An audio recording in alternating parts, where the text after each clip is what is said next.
Welcome to the Slop Temple. We pray this video helps. You begin by making sure you are signed into the Google account that owns the channel.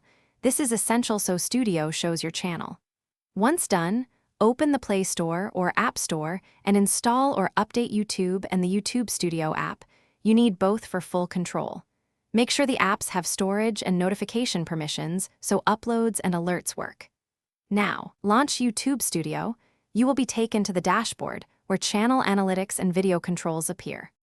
Once you're in the app, tap your profile icon in the top right and choose YouTube Studio or your channel, then open Studio. This directs you to the channel-level tools. From there, use the bottom tabs to move between dashboard, content, analytics, and comments. Each tab focuses on a task. Go to Content to see uploads, edit titles and thumbnails, or toggle visibility.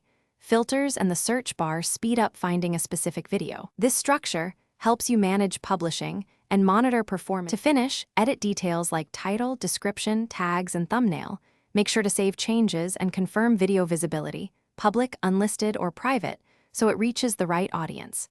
Then check analytics for real-time performance and watch time so you can adjust strategy.